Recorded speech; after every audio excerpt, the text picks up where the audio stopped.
அஸ்ஸலாமு அலைக்கும் வரஹ்மத்துல்லாஹி வபரகாத்துஹு. தினமும் ஒரு தெளிவு. அல்லாஹுவுடன் பேச முடியுமா என்று ஒரு சகோதரர் கேட்கிறார்.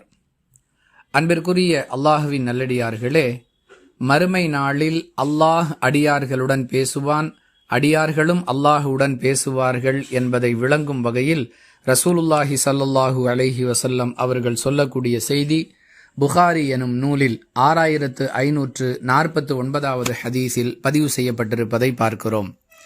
அல்லாஹுவின் தூதர் ஸல்லல்லாஹு அலைஹி வஸல்லம் அவர்கள் கூறுகிறார்கள், மறுமை நாளில் அல்லாஹ் சொர்க்கவாசிகளை நோக்கி சொர்க்கவாசிகளே என்று அழைப்பான்.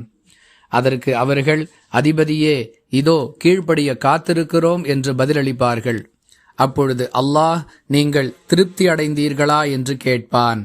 அதற்கு அவர்கள், உன் படைப்புகளிலேயே நீ யாருக்கும் வழங்காத அருட்கொடைகளையும் இன்பங்களையும் எங்களுக்கு வழங்கியிருக்கிறாய். அப்படி இருக்க நாங்கள் எப்படி திருப்தி அடையாமல் இருப்போம் என்று கேட்பார்கள். அதற்கு அல்லாஹ், அதைவிட சிறந்த ஒன்றை உங்களுக்கு நான் வழங்கப் போகிறேன் என்று கூறுவான். அதை கேட்ட மக்கள், அதிபதியே, அதைவிட சிறந்தது எது என்று கேட்பார்கள். அதற்கு அல்லாஹ், உங்கள் மீது நான் என் திருப்தியை அருளப் போகிறேன். இனி ஒருபோதும் உங்கள் மீது கோபப்பட மாட்டேன் என்று கூறுவான். அன்பானவர்களே, அபூ சயீத் அல் குத்ரி ரலியல்லாஹு அன்ஹு அவர்களுடைய அறிவிப்பாக இந்த ஹதீஸ் பதிவு செய்யப்பட்டிருக்கிறது. அல்லாஹ் அடியார்களுடன் பேசுவான் என்பதற்கும் அடியார்கள் அல்லாஹுவிடம் பேசுவார்கள் என்பதற்கும் இந்த ஹதீஸ் ஆதாரமாக அமைந்திருக்கிறது.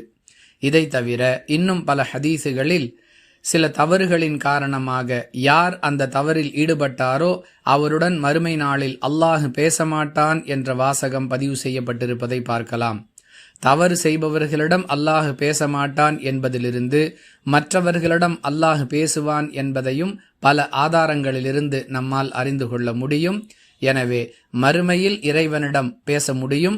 உலகில் யாராவது நான் இறைவனிடம் பேசுகிறேன், இறைவன் என்னிடம் பேசுகிறான் என்று மக்களை ஏமாற்றுவதற்காக பொய் சொல்கிறார்கள் என்றால் நாம் நிச்சயமாக அவர்களை நிராகரிக்க வேண்டும்.